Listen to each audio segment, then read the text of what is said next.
ఉన్న బంగారాన్ని విడిపించి ఆ రోజు ఆన్లైన్ రేటుకే మేము కొంటాం. Sharma gold company. నమస్కారం, నేను మీ జాహ్నవి. మనతో ఉన్నారు ప్రముఖ జ్యోతిష్య వాస్తు పండితులు, జ్యోతిష్య వాస్తు శిక్షణ నిపుణులు, లలిత ఉపాసకులు బ్రహ్మశ్రీ నానాజీ పట్నాయక్ గురువు గారు. సూక్ష్మంలో మోక్షం ఈ ప్రత్యేక కార్యక్రమం ద్వారా మనకున్నటువంటి ప్రతి సమస్యకి సరికొత్త సొల్యూషన్స్ అందిస్తూ ఎంతో చక్కటి విషయ పరిజ్ఞానాన్ని మనందరికి అందిస్తూ ఉన్నారు కదా గురువు గారు. మరి ఈ రోజు కూడా ఒక చక్కటి మనందరికి ఉపయోగపడే ప్రశ్నని గురువుగారి మాటలు అడిగి తెలుసుకుందాం. నమస్కారం గురువుగారు. శ్రీమాత్రే నమః. గురువుగారు, పురాణాల ప్రకారము అమ్మవారి దర్శనం కాళిదాసుకి కాళికాదేవి ప్రత్యక్షమైనట్టు, దేవి భాగవతం ప్రకారం అమ్మవారి వృత్తాంతము, అమ్మవారి ప్రత్యక్ష దర్శనాలు జరిగినట్టుగా ఈ కలియుగంలో ఒకసారి మనం తీసుకుంటే రామకృష్ణ పరమహంస గారు స్వామి వివేకానందకి అమ్మవారి దర్శనం కల్పించినట్టుగా, కాళికాదేవి దర్శనం కల్పించినట్టుగా నిజంగా కూడా ఈ కలియుగంలో కూడా అమ్మవారి ప్రత్యక్ష దర్శనం సాధ్యమేనంటారు? 100% సాధ్యమేనండి. ఎందుకంటే మా పెద్ద అబ్బాయికి చూపించాడు మొన్న కథను. మీ పెద్ద అబ్బాయికి అమ్మవారి దర్శనం ఆంజనేయ స్వామిని, అమ్మవారిని, కాళికాదేవిని, బ్రహ్మంగారిని. అంటే ఏంటంటే అది ఒక విద్య అనేటువంటిది ఉంటుందమ్మా. ఒక విద్య ఉంది, దాన్ని ఎక్కడా కూడా స్వలాభం కోసం ఉపయోగించుకోకుండా, దాన్ని ఎక్కడా కూడా కమర్షియల్గా ఉపయోగించుకోకుండా గనక దేవత దగ్గర మనం ఆ వరం పొంది ఆ విద్యను గనక ఒక 20 సంవత్సరాల పైనే సాధన గనక చేయగలిగితే చూపించగలుగుతారు.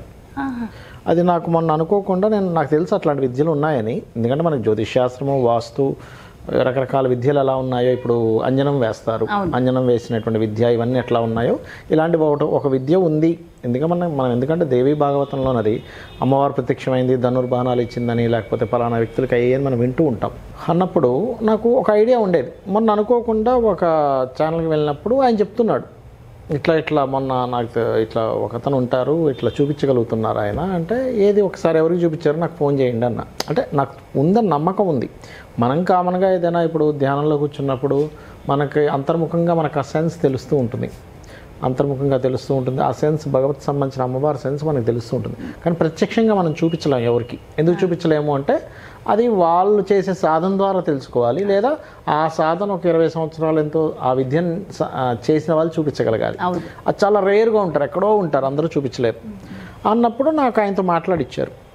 ఇది ఎవరైతే ఫస్ట్ ఈ అమ్మవారిని, ఆంజనేయ స్వామిని చూసారో వాళ్ళతో నాకు మాట్లాడిచ్చారు. మాట్లాడించిన తర్వాత దానికి నియమాలు ఏంటి అంటే, ఒకటి ఎదురుకాలతో పుట్టి ఉండాలి. అంటే చూడాలనుకునే వారికి అందరికీ కనబడుతుంది ఎదురుకాలతో. అంటే సర్వసాధారణంగా అందరూ తల నుంచి బయటకు వస్తారు కదా, అలా కాకుండా ఎదురుకాలతో బయటకు రావడము. రెండవది ఏంటంటే వాళ్ళకి పిల్లికల్లైనా ఉండాలి. మూడవది వాళ్ళు పర్టికులర్గా ట్విన్స్ అయినా అయి ఉండాలి. ఇవి అవుతూ వీళ్ళు రోజు దేవతారాధన చేస్తున్న వాళ్ళు అయి ఉండాలి. దేవతారాధన చేయకపోతే పూర్తిగా కనెక్ట్ అవ్వదు. ఎందుకో కూడా చెప్తాను నేను మీకు. నాలుగవది వాళ్ళకి దేవగణంలో పుట్టి ఉండాలి. దేవగణము, మనుష్యగణము, రాక్షసగణం అని 3 ఉంటాయి. 3 నక్షత్రాలకి 3 గణాలు ఉంటాయి. సరే అతను ఎవరు ఏంటని నేను ఇతని ద్వారా వెళ్ళామంటే నేను డైరెక్ట్ ఫస్ట్ వెళ్ళలేదు. ఫోన్లో మాట్లాడినప్పుడు ఆయన చెప్పాడు దేవగణం కూడా ఉంటారండి అంటే. ఒక యాంకర్ ఉన్నారు యాక్చువల్గా, మీకు తెలియదు అతను, ఆవిడ వేరే ఛానల్స్లో చేస్తుంటారు. ఆవిడ ట్విన్స్ అని తెలుసు. ఆవిడ్ని పట్టుకున్నా. మా పెద్ద అబ్బాయిది దేవగణం నాకు ఐడియా ఉంది. అరే వీడి దేవగణం కదా, వీటి రోజు నిత్యం అనుష్ఠానం అవి చేసుకుంటాడు కదా, సరే వీడిని తీసుకెళ్దాం అని తీసుకొని వెళ్తే ఇద్దరికి కూర్చోబెట్టారు. ఒక కొబ్బరికాయ ఇచ్చారు.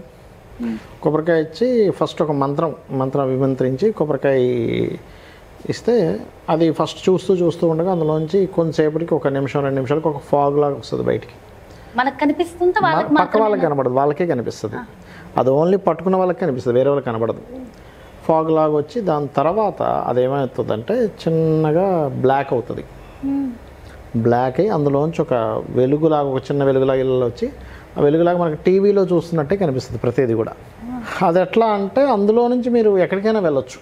అందులో నుంచి అంటే ఎట్లాగా ఇప్పుడు మీ ఇంటికి వెళ్ళొచ్చు. మీ ఇంట్లో ఏం జరుగుతుంది చూడొచ్చు. అట్లాగే ఆదిత్య 365లో ఎట్లా అయితే వాళ్ళు జర్నీ చేస్తారో అట్లా అందులో చూడొచ్చు.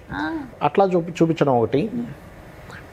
రెండవది ఏంటంటే వాళ్ళ పూజ ఇది ఉంది, ప్లేస్ ఉంది, అక్కడికి వెళ్ళి అంటే అక్కడ ఉండేటువంటి దేవతా స్వరూపాలు ఎలా ఉన్నాయి, అదేవిధంగా ఒక స్క్రీన్ లాగా అంటే ఒక గోడ మీద ఇట్లా దాన్ని ఇచ్చేస్తే ఆ విద్యని ప్రవేశపెడితే గోడ మీద టీవీ కనబడ్డట్టు కనిపిస్తుంది చూసేవాళ్ళకి. అందరికీ బాక్స్ ఓపెన్ చేస్తే కనబడ్డట్టుగా టీవీ కనిపిస్తుంది. ఎందుకంటే మనకి రామాయణంలో కూడా బ్రహ్మ అతనికి వాల్మీకి వరం ఇస్తాడు. ఏంటంటే నువ్వు ఆచమనం చేసుకొని నువ్వు గనక ప్రారంభించినట్లయితే, రామాయణం రాయడం ప్రారంభిస్తే జరిగిపోయింది ఏమిటి, జరగనుంది ఏమిటి, ఇప్పుడు జరుగుతుంది ఏంటి, వాళ్ళ మనసులో మాటలు, వాళ్ళు బయట మాట్లాడుకునే మాటలు ప్రతిదీ నీకు వినిపిస్తాయి అంటారు.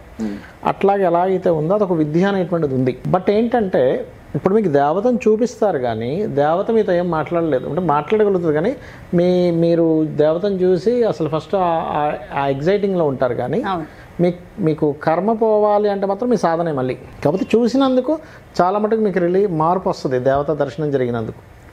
కానీ మీరు చూసే వాళ్ళు ఈ యొక్క దీంట్లో ఉండాలి. చెప్పినటువంటి అలా ఏంటంటే మా అబ్బాయికి అతను చాలా క్లియర్గా చూపించాడు. అమ్మవారిని చూపించాడు, ఆంజనేయ స్వామిని చూపించాడు, ఆయన బ్రహ్మంగారిని చూపించాడు. అంతటి శక్తిని చూసి తట్టుకోవడం మావాడు ఏంటంటే సరదాగా నవ్వుతూ చూశాడు. ఆయన అన్నం ఏంటంటే అందరూ అసలు ఇట్లా వణికిపోతారు, షేకింగ్ వచ్చి చెమట్లు పట్టి చొక్కా సగం తడిచిపోద్ది. 20 అడుగుల దూరం నుంచి చూపిస్తారు. నడుచుకుంటూ ఒక 10 అడుగుల దగ్గరికి వచ్చేసరికి చొక్కా మొత్తం తడిచిపోద్ది. మీ ఎవరు చక్కగా టచ్ చేస్తాను, ఇదేంటి అంటే టచ్ చేస్తుంటే లోపలికి వెళ్ళిపోయినట్టు అవుతుంది చెయ్యి అక్కడ, అట్లా అవుతుంది. అదంతా చాలా నీట్గా ఉంది. ఆంజనేయ స్వామి మొత్తం మీ అబ్బాయి కదా, మీ కొడుకు కదా, మీ శక్తి అంటే ఆ పవర్ ఉంటుంది కదా, అది పూర్వజన్మ వాసన ఉంటుందండి. అది ఇప్పుడు ఒకటి నా ఉద్దేశం ఏంటంటే మనకి చూడడానికి చాలా కామన్గా మనకు రోడ్డు మీద ఏదో నార్మల్గా తిరుగుతున్న వ్యక్తికి కూడా పూర్వజన్మ కర్మ ఏదో అంటే వాళ్ళకే కనిపిస్తాయి. మనం ఏదో పెద్ద దీంట్లో ఉన్నాం వాళ్ళకి కనబడాలని రూల్ లేదు, గుర్తుపెట్టుకోండి. ఇది ఎట్లా అంటే దేవతా దర్శనం అనేటువంటిది వాళ్ళు పూర్వజన్మలో చేసినటువంటి సాధన ద్వారా కనిపిస్తుంది. ఇప్పుడు నేనున్నాను, నాకు ఎక్కడా కూడా బయటకు ప్రకటనగా ఎక్కడ కనబడలేదు, అంతర్ముఖంగా కనబడుతుంటుంది, అల్లిగలలు తెలుస్తుంటాయి. కానీ మా అబ్బాయికి కనబడినట్టుగా నాకు ఎప్పుడు కనబడలే. అంటే అదొక విద్య ద్వారా ఆయన చూపించాడు. నేను డైరెక్ట్ చూడాలంటే చూసేవాడు కాదు. కాకపోతే నిత్యము కరావలంబ స్తోత్రం చదువుకోవడం కానివ్వండి, శ్యామలా దండకం చదువుకోవడం కానివ్వండి, ఇట్లా కొన్ని ఉన్నాయి. ఒక 3-4 నేను కాళికా మంత్రం ఇస్తే అవి సాధన చేయడం, ఇట్లాంటివన్నీ ఉండడం వల్ల కనిపిస్తుంది. అయితే ఇక్కడ ఏంటంటే ఒకటి, ఇది నేను మీకు ఎందుకు షేర్ చేస్తున్నానంటే గుర్తుపెట్టుకోండి, ఒక శక్తి అనేటువంటిది ఒకటి ఉంది.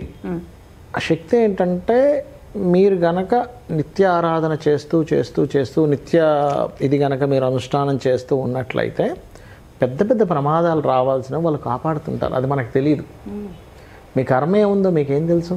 మీరు ఎంత పెద్దది అనుభవించాల్సింది ఉందో మీ నిత్య దేవతారాధన ద్వారా చాలా తగ్గుతుంది. ఈ పర్టికులర్గా ఈ విషయం నేను మీకు ప్రస్తావించడానికి కూడా ఏంటంటే మనకి నవరాత్రులు రాబోతున్నాయి. నవరాత్రుల్లో ఎవరైతే ఉదయం సాయంత్రము దీపారాధన చేసి అమ్మవారి యొక్క సాధన చేస్తారో వాళ్ళకి చాలా పవర్ వస్తుందమ్మ. మనకు బయటికి కనబడదు. ఎందుకంటే డైరెక్ట్గా భగవంతుడిని చూడడము, భగవంతు సంబంధించినటువంటి ఎనర్జీ ఫీల్ అయిన వాళ్ళకి అది వేరే ఉంటుంది. నేను కూడా ఉదయం సాయంత్రం నేను కూడా యాక్చువల్గా ఏంటంటే ఒకప్పుడు ఎప్పుడే ఉండేవారు, ఇప్పుడు అసలు అంత సాధన చేసిన వాళ్ళు, విద్య నేర్చుకున్న వాళ్ళు ఉన్నారా లేరా అని అనుకునేవాడిని. కానీ లేదు, ఉన్నారు. నేను చూశాను. సో కొంతమంది ఇలాంటివన్నీ నమ్మకూడదు, ర్యాష్ అని చెప్పి కొట్టి పడేస్తూ ఉంటారు. అది మాత్రం అది కాదు. నిజంగా ఉన్నారు, భగవంతుడు ఉన్నాడు అంతే. ఇంకా భగవంతుడు ఉన్నాడు, ఆ శక్తిని చూపించేటువంటి కొన్ని సాధనలు కూడా ఉన్నాయి. అయితే ఇలా భగవంతుడిని చూసిన తర్వాత వారి జీవితంలో మార్పు వస్తుందండి? ఖచ్చితంగా వస్తుంది. ఎందుకు వస్తుందంటే చెప్తా చూడండి. ఫస్ట్ భగవత్ శక్తి మీకు కనబడాలంటేనే ఎంతో పుణ్యం ఉండాలి. పుణ్యం లేకుండా కనబడదు. ఏదో అంతర్ముఖంగా మనం అంతర్ముఖ సమారాధ్య బహిర్ముఖ సుదుర్లభ అని ఉంటుంది. అంటే అసలు దుర్లభం కాదని కాదు, సుదుర్లభ కష్టము అని. ఇప్పుడు నేను అంతర్ముఖంగా నేను చేసుకోగలను. నేను ఏదైనా ధ్యానంలో ఉన్నప్పుడు ఏదైనా క్వశ్చన్ అడుగుతా ఆన్సర్ ఇస్తుంది, కానీ నేను బయటికి చూడలేను. ఎందుకు? నా దగ్గర ఆ విద్య లేదు. అంటే ఉన్నది ఉన్నట్టు చెప్పుకుంటున్నా, నా దగ్గర ఏదో విద్య ఉంది అందరికీ చూపిస్తాను నేను చెప్పట్లే. ఆ విద్య ఉన్న వ్యక్తి మా అబ్బాయికి అయితే చూపించాడు. అది అంత క్లియర్. సో నిజంగా అలా చూడగలిగిన అంత పవర్, అంత ఇది మనకున్నప్పుడు, అంటే అదృష్టం మనకున్నప్పుడు ఖచ్చితంగా మన జీవితం కనిపిస్తుంది. అంటే అది యోగం ఉంటేనే కనిపిస్తుంది. కనిపించిందంటే అక్కడ నుంచి వాళ్ళ లైఫ్ మంచి మార్పు రానుంది అని అర్థం అనమాట. అంత అదృష్టము ఈ కలియుగంలో కూడా, ఈ యుగంలో కూడా ఇలా అమ్మవారి దర్శనం జరగడం మీ అబ్బాయికి యుగం ఏదైనా సరే దేవతా ఎనర్జీతోనే నడుస్తుంది కదా. ఏ యుగమైనా కానివ్వండి, దేవతల యొక్క దీంతోనే నడుస్తుంది కదా విశ్వం అంతా. రాక్షసులు ఉంటే వాళ్ళ సంహారం కోసం, అది సత్యం కదా. అవును, సత్యం. అయితే గురువుగారు ఈ సందర్భంగా మరి ఇలా అడుగుతున్నానని మరోలా అనుకోకండి, మీరు ఎవరితోనో మాట్లాడానన్నారు కదా, దానికి సంబంధించి ఏమన్నా ఆడియో ఏమైనా? అంటే నేను ఫస్ట్ మా అబ్బాయిని అక్కడికి తీసుకెళ్ళక ముందు నేను ఒకరితో మాట్లాడినటువంటి చిన్న ఆడియో క్లిప్ ఒకటి మీకు వినిపిస్తాను, చూడండి. కనబడ్డారు